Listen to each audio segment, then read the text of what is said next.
कही जाती है।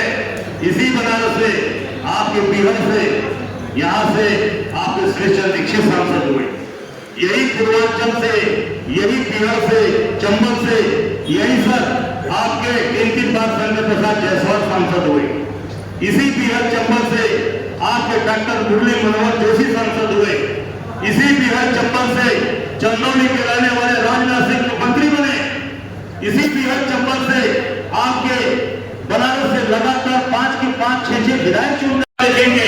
इसी चंदौली में वीरेंद्र सिंह सांसद थे, इसी गाजीपुर के अंदर मनोज सिन्हा सांसद हुए, इसी बगल के मिर्जापुर में आपके सांसद। क्या ये चंबल था? आपने चंबल को चमन बना दिया। चंबल वाले लोग वो सब भारतीय जनता पार्टी के विधायक हो गए, एमएलसी हो गए, सांसद हो गए, जितने लोग थे वो भारतीय जनता पार्टी के अंदर बैठकर वो आराम से आपकी सत्ता का मजा ले रहे और उन्हीं के आपके संरक्षण में उनको पढ़ रहे थे। क्या इसी चंबल में कल्याण सिंह जी भी तो सीएम हुए थे? इसी चंबल के कल्याण सिंह, क्या उसको आप बाहर मानते हैं? आप बताइए भाइयों। कल्याण सिंह हुए, राम प्रकाश गुप्ता हुए, राजनाथ सिंह हुए, इसी चंबल में आपके यहाँ के आप लोगों का साथ मिला इंडिया गठबंधन में जुड़ने में हमारे सामने लोगों साथ से हम सब बनारस में भी इतिहास रचने जा रहे हैं, इसमें कोई तरह नहीं।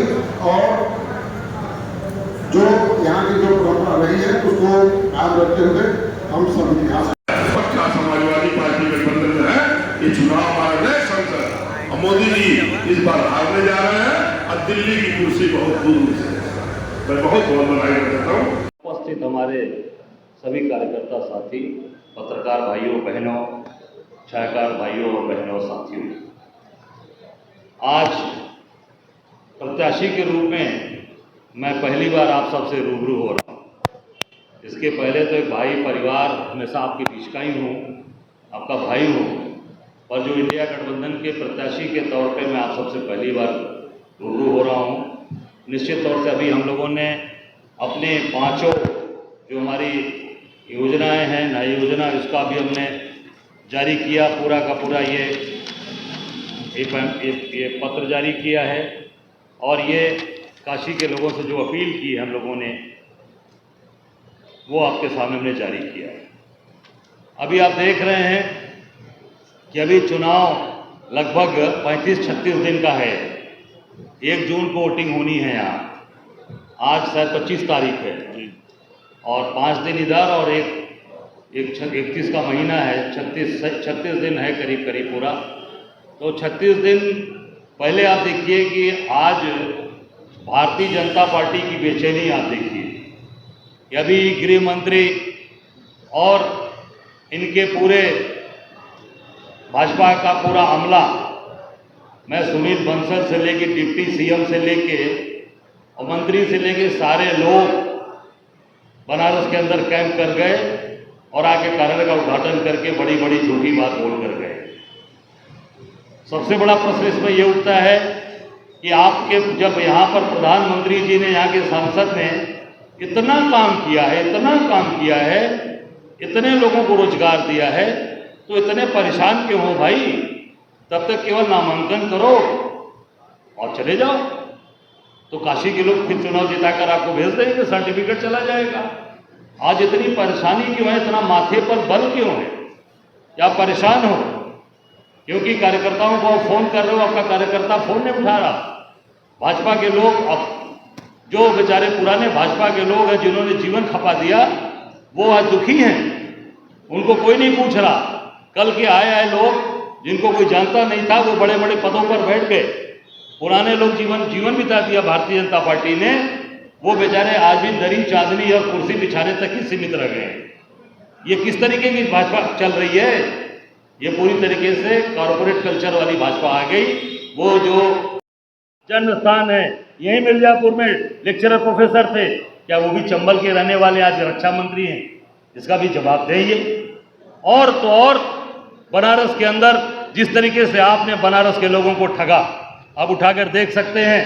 चाहे वो विश्वनाथ कॉरिडोर में, आप कहते हो विश्वनाथ कॉरिडोर की वजह से आपने नाम किया, उसी विश्वनाथ कॉरिडोर में सभी मंदिरों को आपने तोड़ा, शनि भगवान का मंदिर विग्रह तोड़ दिया गया।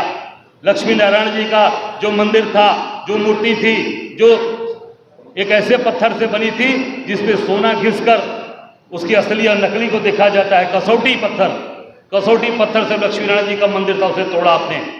अमुक्तेश्वर महादेव जो बाबा विश्वनाथ के गुरु कहे जाते हैं, उनका मंदिर तोड़ा आपने। भगवान विश्वनाथ की कचहरी को तोड़ा आपने।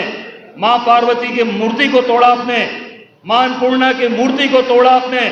और तो और जो हिंदुस्तान के अंदर 3 अक्षय वट वृक्ष का इतिहास है, उस एक अक्षय वट वृक्ष का इतिहास मोदी जी ने बनारस की धरती, बाबा विश्वनाथ की धरती से, बाबा के स्थान से सदा सदा के लिए नामो निशान मिटा दिया। अक्षय वट वृक्ष को बोटी बोटी आरी से काट कर फेंक दिया गया। 2 वट वृक्ष बचे जहां गौतम बुद्ध को ज्ञान प्राप्त हुआ था। वो कौन सा? बोध गया में। दूसरा वट वृक्ष जो हमारे प्रयागराज में संगम नगरी में, जो जिसको किले में जाकर मोदी जी ने हाथ जोड़कर नमस्कार किया था। और सबसे पुराना वट वृक्ष जो बाबा विश्वनाथ के दरबार में अक्षय वट वृक्ष, जिसको हमारी सावित्री वट पर महिलाएं पूरा नाश किया। काशी उस पर आपको माफ करेगी, काशी आपको माफ करेगी। आपने जो बंदरगाह बनाया 10,000 करोड़ का, हल्दिया से लेकर प्रयागराज, रामनगर में, वो सफेद हाथी की तरह खड़ा है।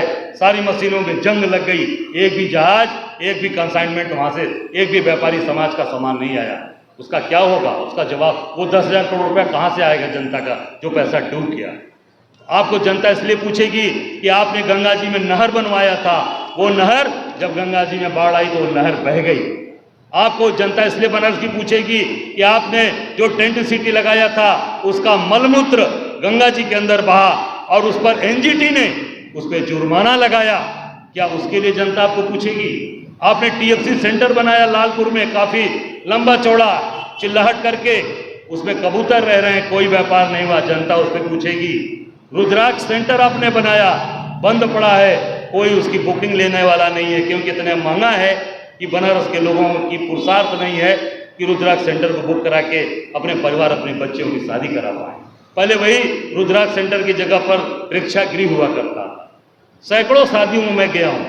गरीब हमारे साथी, हमारे भाई बंधु, हमारे बनारस के साधारण लोग जो अल्प आय जिनकी कमाई है, वो उसको बुक कराकर अपने बच्चियों की शादियां किया करते थे। वो भी उनका हक अधिकार छीन लिया गया। बनारस के अंदर कोई न रोजगार दिया, न काम दिया आपने, और कहते हो कि चंबल को हमने